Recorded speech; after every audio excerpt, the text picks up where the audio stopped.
அனைத்து தமிழக வெற்றி கழக சொந்தங்கள் அனைவருக்கும் வணக்கம். சோசியல் மீடியாவை திறந்தாலே வெறும் பிரச்சனையா போயிட்டு இருக்கு. எங்க பார்த்தாலும் பிரச்சனை, எதை பார்த்தாலும் பிரச்சனை.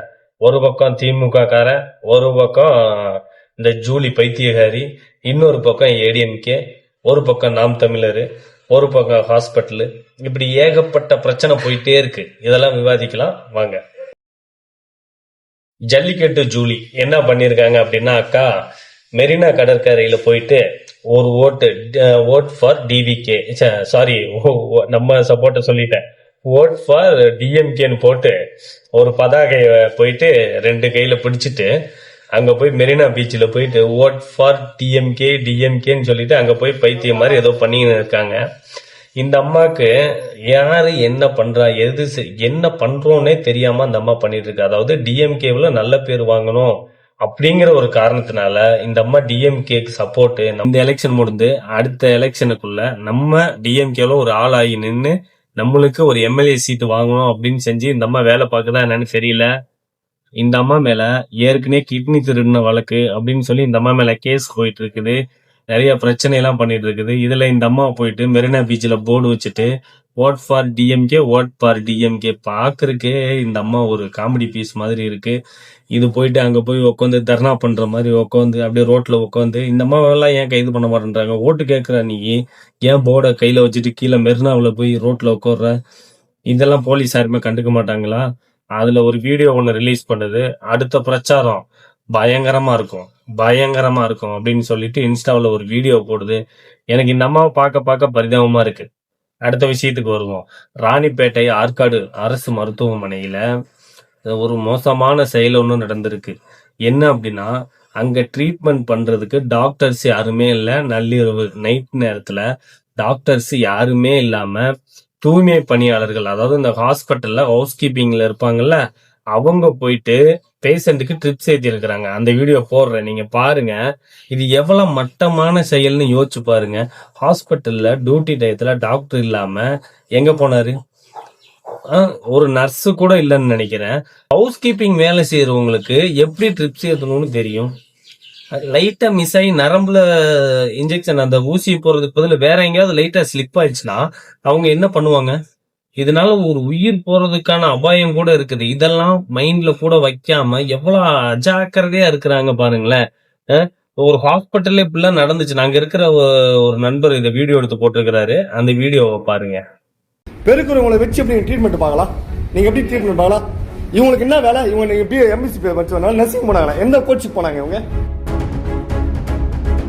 இவங்க எப்படி கொடுங்க? இவங்க எப்படி போடலாங்களா? உங்களுக்கு என்ன வேலை? இங்க பெருக்கிறதான வேலை. நீங்க எப்படி ட்ரீட்மெண்ட் கொடுங்க? நான் கேட்ட கேள்வி இங்க பாருங்க. நீங்க பெருக்கிற ஆள் தான் நீங்க. வீடியோ பாத்தீங்களா? எப்படியெல்லாம் இது பண்ணிட்டு இருக்கிறாங்க பாருங்களேன். ஒரு தூய்மை பணியாளர், அதாவது ஹாஸ்பிட்டல் ஹவுஸ் கீப்பிங் வேலை செய்யற லேடிஸை வச்சு இப்படி எல்லாம் இது பண்ணினாங்க அப்படின்னா பிளட் வெளியே வந்துருச்சுங்களாமா. அந்த அம்மாக்கு போட தெரியாம போட்டு பிளட் வெளியே வந்துருச்சு. ஆனா அவங்க என்ன சமாளிக்கிறாங்கன்னா, அவங்க வந்துட்டு ட்ரிப்ஸ் எடுத்து அந்த இன்ஜெக்ஷன் எடுத்திருக்கிறாங்க. அதை அதாவது அந்த பஞ்சு வச்சு இது பண்றாங்க, அவங்க தொடச்சுதான் விடுறாங்க அப்படின்னு சொல்லி சமாளிக்கிறாங்க. அதையும் வீடியோவில் இருக்கு, நல்லா பாத்துட்டு வாங்க. பிளட் வெளியே வந்துக்குதுமா. நாளைக்கு இறந்துட்டாங்க ஒன்னு ஆயிடுச்சுன்னா நீங்க தான் போய் சொல்லணும். இது ஒரு பக்கம் போயிட்டு இருக்கா. இப்ப எலெக்ஷன் நெருங்க இந்த ஏஜ்டு பர்சன், அதாவது வயசானவங்களுக்கு எல்லாம் தபால் ஓட்டு போறதுக்காண்டி வீடு வீடா போயிட்டு எலெக்ஷன் கமிஷன் ஆபீசர்ஸ் எல்லாருமே தபால் ஓட்டு வாங்குறதுக்காண்டி வயசானவங்க கிட்ட தபால் ஓட்டு வாங்குறதுக்காண்டி போயிட்டு இருக்கிற இடத்துல ஃபுல்லாமே 1-2 இடத்துல இல்ல, போற இடத்துல எல்லாமே. இப்ப காரைக்குடியில ஒரு நியூஸ் பார்த்தோம். காரைக்குடி வேட்பாளர் நம்ம பிரபு, டிவிகேவோட வேட்பாளர் பிரபு, அவரு அவருக்கு ஓட்டு போடுறதுக்கு டிவிகே விசில் சின்னத்துல ஓட்டு போட சொல்லியிருக்காங்க அந்த வயசானவங்க. உள்ள இருந்த ஒரு திமுக பிரமுகர் என்ன பண்ணிருக்காரு, அவரு இதுக்கு ஓட்டு போட வச்சிருக்கிறாரு, கை சின்னத்துக்கு ஓட்டு போட வச்சுட்டு ஏமாத்தி இது பண்ணி இதை அந்த ஃபேமிலி எல்லாம் கண்டுபிடிச்சு பெரிய பிரச்சனையாகி டாக்டர் பிரபு மறியல் பண்ண ரோட்ல உட்காந்து மறியல் பண்ணாங்க. இது மட்டும் இல்லாம இப்ப எங்க பார்த்தாலும் இதே பிரச்சனை தான். இப்ப இன்னொரு வீடியோவும் போடுறேன், அதையும் பாருங்க. அந்த இடத்துலயும் இதே மாதிரி தான். வயசான அந்த பாட்டி கிட்ட காசை கொடுத்து அதாவது ஓட்டு போடுறப்ப அந்த தபால் ஓட்டு போடுறதுக்காண்டி வீட்டுல வருவாங்க இல்லையா அந்த வயசானவங்க, இதுக்கெல்லாம் அப்ப அந்த பாட்டி கிட்ட போயிட்டு காசை கொடுத்து இந்த இவங்களுக்கு நீ ஓட்டு போடு அப்படின்னு சொல்லிட்டு திமுக காரங்க பண்ணிட்டு இருக்கிறாங்க. அதாவது ஓட்டு போடுற, அதாவது இந்த எலெக்ஷன் கமிஷனர் ஆபீஸரும் இருக்கிறாங்க, அவங்களோட சப்போர்ட்டோடைய திமுக காரங்க என்ன பண்றாங்க, இந்த வேலையை பண்ணிட்டு இருக்கிறாங்க. ஒரு வயசான பாட்டிக்கு காசை கொடுத்து இந்த கட்சிக்கு ஓட்டு போடணும், இதை தட்டி கேட்ட அந்த இளைஞர்கள் அந்த வீடியோவும் போடுறேன், அதையும் பாருங்க. எடு காசு யாரு கொடுத்தா? திரும்ப இங்க பெட்டி எடுத்துவோம்மா, திரும்ப நாங்க போடுவோம் ஓட்டு. காசை கொடு. ஏன் காசை கொடுத்து ஏன் ஓட்டு கேக்குறீங்க? போய் சோசியல் மீடியால போடு, தேர்தல் எல்லாத்துக்கும் எடு காசு எடு. கூட கையில கொடுத்த ஓட்டு போடுறாங்கப்பா. வயசானவங்களுக்கு ஓட்டு கேக்குறீங்களா? அங்க போய் எடு, வீடு அங்க போய் எடு. அங்க போய் அங்கதான் காசு எடுக்குது. அதான் கேட்கறேன், எடு கேட்கறேன். திட்டக்கடியே இப்ப மாத்தணும் எலெக்ஷனையே. எப்படி வயசானவங்களை வந்து எப்படி எடுப்பீங்க? இந்த மாதிரி காசை கையில கொடுத்து எல்லாத்தையும் கவர் பண்ணு. இரு, காசை கையில கொடுத்து எப்படி ஓட்டு வாங்குவீங்க?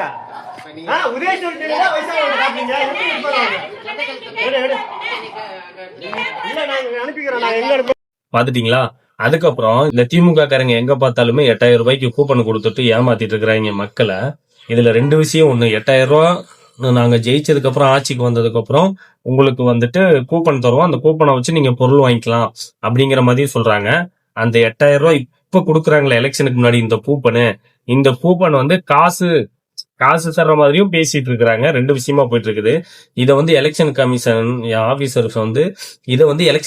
ஆபீசர்ஸ் வந்து எப்படி ஒத்துக்கிறாங்க, இது எப்படி அலோவ் பண்றாங்க அப்படின்னு தெரியல.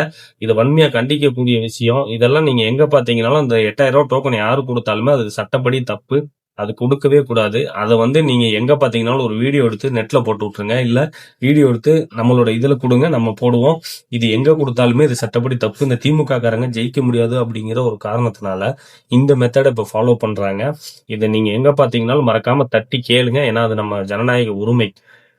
இப்ப மேட்டருக்கு வருவோம். நேத்து திருப்பூர்ல விஜய் அண்ணா நம்மளுக்கு நிறைய வாக்குறுதிகள் கொடுத்தாரு. விவசாயிகளுக்கு, தறி நெசவாளர்களுக்கு, போலீஸ்காரங்களுக்கு, கவர்மெண்ட் எம்ப்ளாயா இருக்கிறவங்களுக்கு, அப்புறம் நர்ஸுங்களுக்கு, செவிலியர்கள் எல்லாத்துக்குமே நேத்து ஒரு முக்கியமான அறிவிப்பு கொடுத்தாங்க. நாளைக்கு 16ஆம் தேதி வந்துட்டு நம்மளோட தேர்தல் வாக்குறுதிகளை ஒரு புக்கா வெளியேறேன்னு அண்ணன் சொல்லி இருக்கிறாரு. நீங்க எல்லாருமே எல்லா கட்சிக்காரங்களுமே இதுக்குதான் எதிர்பார்த்துட்டு இருந்தாங்க. என்ன இன்னும் டிவிக்கே வந்துட்டு விஜய் தமிழக வெற்றி கழகம் வந்து அரசியல் ஒண்ணுமே தெரியாது, இன்னும் வந்துட்டு அவங்களோட பைலா, அதாவது எலெக்ஷனோட அறிக்கைகளை இன்னும் வெளியிடாம இருக்கிறாங்க அப்படின்னு சொல்லி நிறைய பேரு நம்மளை கடிச்சு துப்பிட்டு இருந்தாங்க. எவனை பார்த்தாலும் சாட்டை துறைமுருகன்லாம் ஒரு அயோக்கிய பையன், அவன் எங்க பார்த்தாலும் டிவிக்கேவை பத்தி பேசாம இருக்க மாட்டான், விஜயண்ணனை பத்தி பேசாம இருக்க மாட்டான், எங்க பார்த்தாலும் பேசிக்கிட்டே இருக்கான். ஏன்னா இதனால அவனுக்கு நான் தான் முன்னாடி சொன்ன மாதிரி, விஜயண்ணனை பேசினா அவனுக்கு வியூஸ் வருது, அதனால அவனுக்கு பணம் வருது, அதனால பேசுறான். எங்கனால நீ சம்பாதிக்கிற ஆதாயத்தோட இருக்கிற, அதனால நான் உங்களை கண்டுக்கல, வாழ்ந்துட்டு போன் நல்லா இருந்துட்டு போன்ட்டு விட்டாச்சு. நம்ம எலெக்ஷன், நம்ம 2026 நம்ம டிவிக்கேவோட எலெக்ஷன் அறிக்கையை வந்துட்டு நாளைக்கு காலையில ரிலீஸ் பண்றாங்க, புக்கா ரிலீஸ் பண்றாங்க. இதை வந்து மக்கள் எல்லாத்திட்டையும் கொண்டுட்டு போய் ஒவ்வொரு வேட்பாளர்களும் அந்த தொகுதியில இருக்கிற ஒவ்வொரு வேட்பாளர்களும் கிளை, பூத்து, வார்டு எல்லாமே கொண்டுட்டு போய் சேருங்க. மக்கள்கிட்ட கொண்டுட்டு போய் நம்மளோட புக்ல இருக்கிற அறிக்கையோ மக்கள்கிட்ட கொண்டுட்டு போய் சேருங்க. நம்ம வந்து சொல்றதான் செய்வோம், செய்யறதான் சொல்லுவோம்னு அண்ணன் சொல்லி இருக்கிறாரு.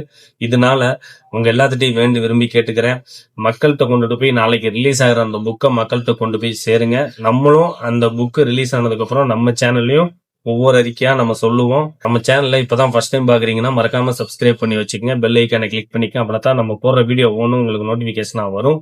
இதுவரைக்கும் 4200 சப்ஸ்கிரைபர் உங்களோட சப்போர்ட்டால டிவிகே நண்பர்கள் அனைவருக்கும் நன்றியை சொல்லி வைக்கிறேன். இனி சப்ஸ்கிரைப் பண்ணாதவங்க சப்ஸ்கிரைப் பண்ணி வச்சுங்க. உங்க தாழ்மையான கருத்துக்களை கீழே கமெண்ட் பாக்ஸ்ல சொல்லுங்க. நன்றி.